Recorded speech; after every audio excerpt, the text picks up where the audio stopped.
think that's what we're really good at in Nottingham is when it gets sticky, we do come together, and it's building on that.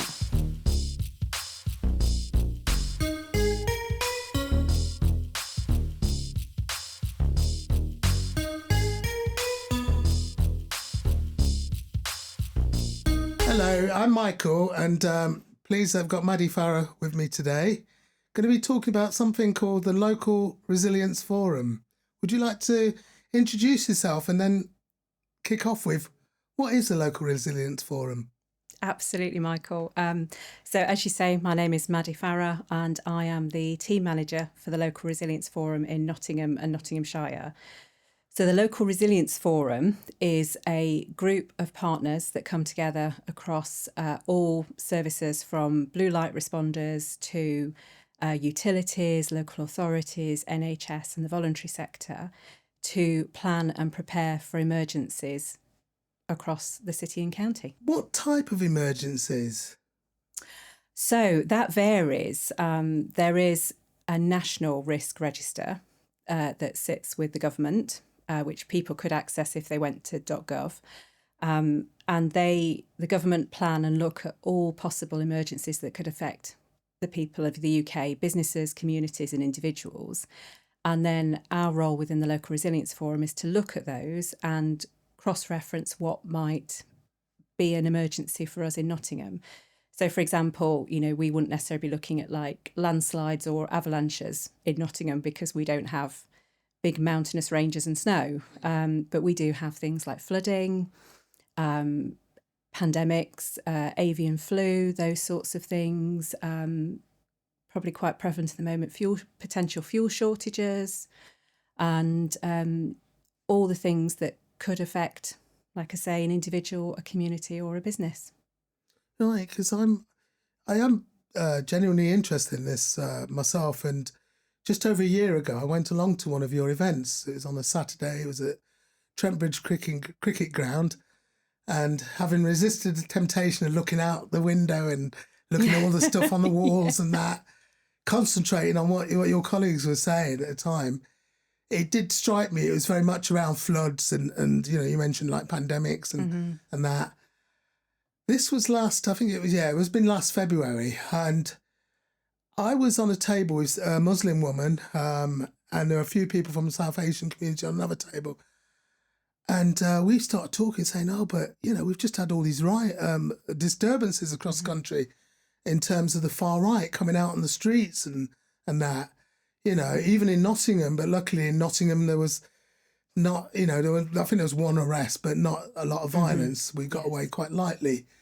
And I just wondered then, and I did raise it at the event, is that the sort of thing that the Local Resilience Forum would look at as well? Is that seen as some sort of threat to communities, to society? Yeah, absolutely. So the thing about the Local Resilience Forum is because it's made up of so many partners, and I guess they're all subject matter experts in their fields, and they will also have their own risks and things that will cause concern for them. So in that circumstance, obviously, the far right protests and the unrest was a priority and a worry for the police in how they manage that. And so that's the sort of thing then that they may bring to other partners and say, we have information that this may be happening, and then it might be saying to the other partners for awareness, but it might be going to those partners and saying, okay, we think this might happen. What can we do as a collective? Because it is very much a collective response or preparedness for, trying to plan for the worst to protect the people of Nottinghamshire. Okay, and where is information available about the Local Resilience Forum? Okay, so we have a website at the moment which is currently hosted within Nottinghamshire Police's website. It is just a one page at the moment, and that's something myself and the team being quite new to post. I say new, we're 12 months in now. That's new enough. It is very new, definitely. But so that's something we want to look at, is creating a more bespoke website that the people in Nottinghamshire can access to find further information about their communities. We also have a risk register in Nottinghamshire that is, again, hosted and overseen by Nottinghamshire Police. So you can go on to Nottinghamshire Police's website and look at the community risk register. It's open to all, and it lists the things in Nottinghamshire that are risks or seen as potential risks for the community, and the sort of things that the Local Resilience Forum will be trying to do to mitigate those, to plan for them, to exercise and to communicate. So that's two sort of places. Nationally as well, you can go on .gov/prepare, and that will tell you what the whole of the UK is looking at in regards to resilience. I think it's really important to stress that, you know, these things are available, but it's not to scare people. It's not to frighten people or to make people panic buy or things. You know, if we look at if we go back to, you know, the COVID-19 pandemic, we saw a lot of panic buying in the supermarkets. You know, we don't want to do that, and I'm very conscious as well that not everybody can afford to stockpile in addition to their day-to-day shop. But it's just about having that awareness, and there's 5 key things on there really that people can do to help themselves. Okay, and what are the 5? You knew I was going to ask that, didn't you? I did, absolutely. Yes, yeah, absolutely. So things you can do if you live in your property and you rely on medical devices such as piped oxygen, or you're elderly or disabled, then you can make sure you're registered with the Priority Services Register for your gas and electric. That means if the power goes out, that organisation will try and make contact with you. They will do a home visit if the power is going to be on for a prolonged period of time, and they'll also help provide advice on maybe, you know, generators or providing forms of heating for you if you are going to be without power for a sustained amount of time. So that's one thing you can do. Go onto your provider for your gas and electric and see if you're eligible to be registered on the Priority Service Register. Really important thing as well, you can set a reminder on your phone. Pretty much everybody these days has a smartphone. If not, you can write it on a calendar, but to check your smoke alarm once a month. Once a month? Once a month. Oh, I thought it was like an annual thing. Yeah. No, absolutely not. No, Right. no. So Nottinghamshire Fire Rescue have a campaign of Test It Tuesday. Oh. So, yeah, a little press of your fire alarm, check it still works. Things like writing down important phone numbers. So phone numbers of loved ones, potentially. You could make sure you've written them down in a notebook or on a piece of paper that you carry with you, because we all rely so much on our smartphones these days. But if you're displaced from your home or you haven't got power to charge your phone, you know, and you need to contact somebody, how do you do that? Equally, numbers for potential insurance companies, utility providers, that sort of thing. Talking to your kids or children about what sort of things might make them need to dial 999 for an ambulance or police or fire service and how they do that. And then looking at checking long-term flood risks in your area and maybe signing up for weather alerts as well. Yeah. They're the 5 key things that we would say for resilience. When did this all begin? So, relatively recently, actually, the Local Resilience Forums came about after the implementation of the Civil Contingencies Act in 2004. And that was established because of things that had happened in the early 2000s that had affected people and communities. So you may remember the fuel crisis in 2000. Yeah. We had severe flooding across the UK, and we also had the foot and mouth outbreak in 2001, and then the Twin Towers in America in 2001, in September 11th. And those events triggered the government to look at what we did as a nation around resilience and responding. And at the time, the plans that were in place were things around the Cold War, nuclear attacks, and what had previously happened in the First and Second World War. So they felt that was very out of date, and therefore the Civil Contingencies Act was born.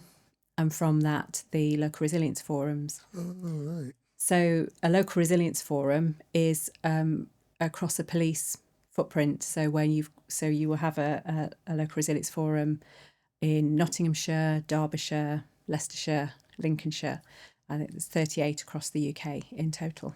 Some years ago, I lived in a floodplain, and we used to get a lot of stuff through the post, like sort of waterproof stuff, and with messages about what to put this onto your fridge and remember this and the other.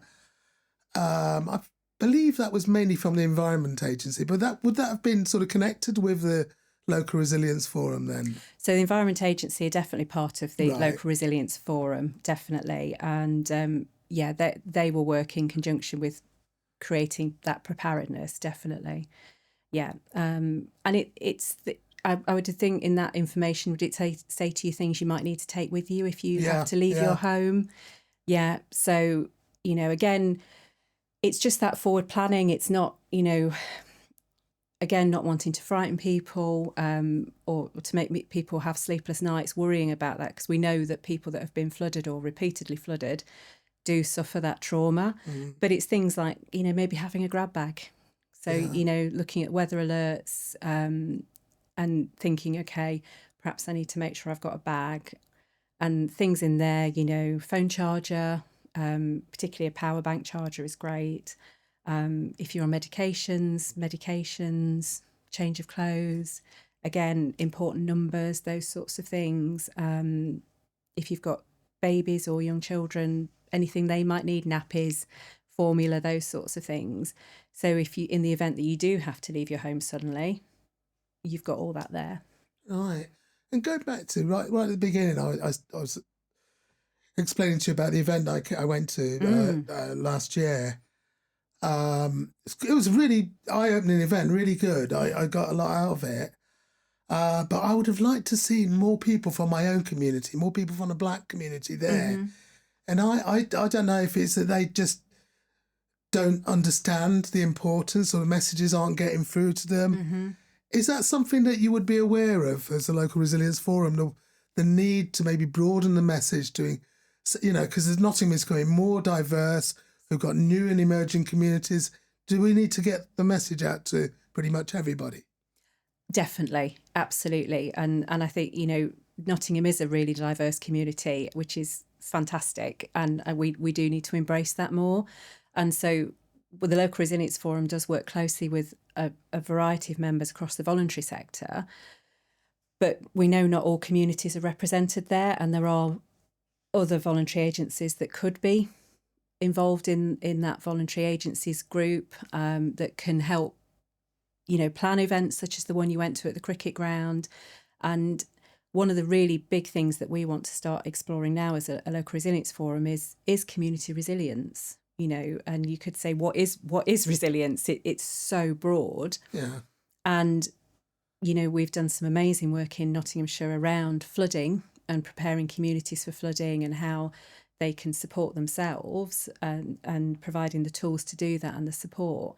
But there's so much more we can do in Nottinghamshire, and it would be really great to try and bring those communities in. And so there's an event coming up, I think it's in May, where we're having a voluntary and faith meeting or group event of an evening. And I think it's getting the word out and letting us know, if there's a particular group that wants to be involved, or you're aware of somebody, then, please let me know, and we can make connections. That's what it's all about. Well, certainly once you have a date set for that event, if you let us know, we'll gladly put it out on social media, let partner organisations know, because this really is important. And you know what I like about it? I know that we're talking about maybe worst case scenarios and all that, but if you look at, we do bystander training, and our bystander training is very much based on a community approach where people support each other. We hope that people don't necessarily need the the training to, they're not going to become a victim of hate crime or witness a hate crime, but chances are they might do. And it's good to know that they, are being prepared. And, it really does, with the bystander training, it's sending a message out to perpetrators that, they're not going to be tolerated in our community. People are going to come together. And I know that obviously you can't send a message out to a flood or another natural event that might happen and that, but it's still something that's bringing people together within the community. So that's got to be a good thing. So, I mean, you got the event. You mentioned, was that faith and voluntary groups? Yes. Have you identified any other groups that you might target specifically further down the line? I think it's a case of, I think we know what we know currently, but we don't know everything. And it's about making those connections with groups like yourself who, I believe are well connected, particularly in those minority areas, to encourage more membership. I mean, there's some amazing charities across Nottinghamshire that do individual work, whether that be, providing food and support for the homeless community, to, like yourselves, the bystander effect and training around that. And it's about trying to map that and bring it together. We're in the very early stages. And what I'd really like to do after this, the event with the community and faith sector, is look at putting on a workshop with partners and voluntary agency members to try and really unpick that. I think that'd be excellent because Nottingham is actually a very, very cohesive city. And sometimes we don't appreciate that. But then when things happen, like, when we had the far right, they turned up, there was all sorts of activities going on behind the scenes with voluntary groups, some of whom I knew, others I'd never even heard of before. They were, some groups were getting people, young people, young black people, and saying, look, don't go into the city centre today because there's something happening there and we don't want you to get caught up in it and that. And they were then providing food and diversionary activities, and it's brilliant. I remember about 5-6 years ago going to a conference about community cohesion. It was in London, and I turned up and looked around, and there was about 4 other people from Nottingham. I said, what are you doing here? And they said, well, I'm presenting this. The other one said, oh, I'm cheering. And it was just amazing. And so as the conference went on, people were saying, how come there's so many people from Nottingham? What's going on here? This isn't right. And then people from Nottingham said, well, I guess we all work together. We work really well together. And it sent out a really powerful message, so much so that some of the other people from London, Bristol, other places said, can we come and visit you in Nottingham and see how you do it, how you manage to get people? So in terms of broadening your communications and getting the messages out, I'm pretty certain that they'll be well received by the voluntary sector and other groups. Can we go back to, you did touch on like the pandemic. COVID-19, how much was in place before? Because I'm assuming that you'd get some national directive. Yeah, absolutely. I mean, I wasn't in this role at the time when we had the COVID pandemic back in 2020. However, I was working with another voluntary agency at the time. And for years, I'd been involved prior to that with the Local Resilience Forum and partners, and they had all planned along with government for pandemic. There was lots of planning that went into, how they would plan for that, the things they would put in place around temporary mortuaries, how they would manage excessive deaths, those sorts of things. And, whilst, not here to criticise or unpick everything that happened, it was almost like what happened with COVID, nobody could have planned for, the scale of it, I think, because there were plans in place and there were processes and, behind the scenes, the meetings that went on, the planning, the coordination across agencies worked well, but the scale of the pandemic was just far greater than I think people could have envisaged. Right. You know, so there is still planning that's going on today. I say today. So last year there was a national exercise on pandemic. So it was looking at sort of things that had happened in COVID, and how then local agencies, communities were looking at, you know, what was in place, and they were given scenarios. So it was very much what we would call like a tabletop exercise.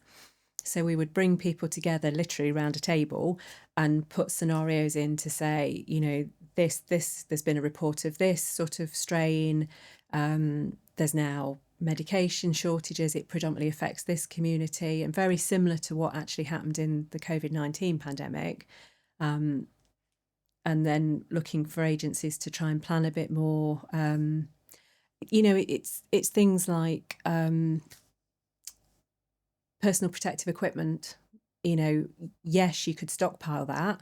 You could put a lot of money and resources into having a huge warehouse full of it, but it goes out of date. So it's, you know, it's meeting that balance, you know, having a supply, not having excess supply, because then it's wasted money when it goes out of date and it goes to landfill. So it's striking that balance of what we do. Yeah.